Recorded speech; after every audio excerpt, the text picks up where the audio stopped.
Okay, part number 7, not sure. I've been playing around with the suspension, and there are some options that you can buy, like bent links. And aside from the fact that I've always kind of looked at them like, okay, how much of a difference does it make? For the money that they cost, I'm not sure there's a whole lot of benefit. But since I have a spare rig with some spare parts and some spare links, I figured, hey, I can bend those myself. So I did. I got myself a tiny little tube bender, and basically what that is a little gadget that you stick the tube in, the pipe, whatever you want to bend, and then you fold over the handle, and you bend it to whatever degree you want it.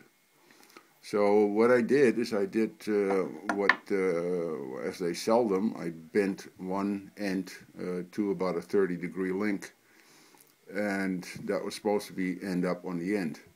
The problem is that when you put that in on this rig, it actually interferes with the shocks.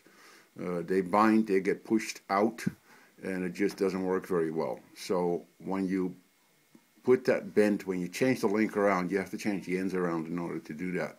When you switch those around, your bent ends up here, which still gives you a little bit more clearance and still puts your link in line with the drive shaft, but you're still not really getting a whole lot of benefit and clearance here around the shock. So basically I had to put a second bend in it in order to get around that issue. Straightening it back out, there's no way. You'd have to replace the link. So actually I think I ended up with a decent setup, and I think it does give a little bit more clearance. It's definitely in line with the drive shaft, and in the middle here it does provide a little bit of extra clearance.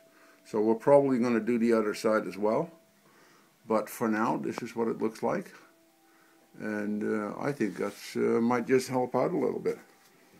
I actually started taking this rig apart because I think I'm going to switch this axle out with my rig, because I took the two screw tubes off the top, so it's easier to mount, or off the bottom.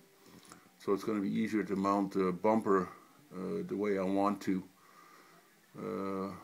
with the tubes on. So I'm going to take this rear end and put it on mine.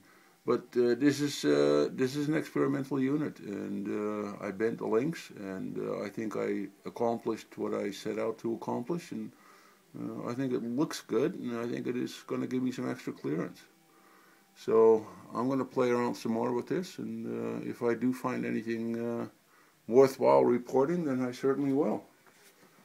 So for now, go crawling, eh?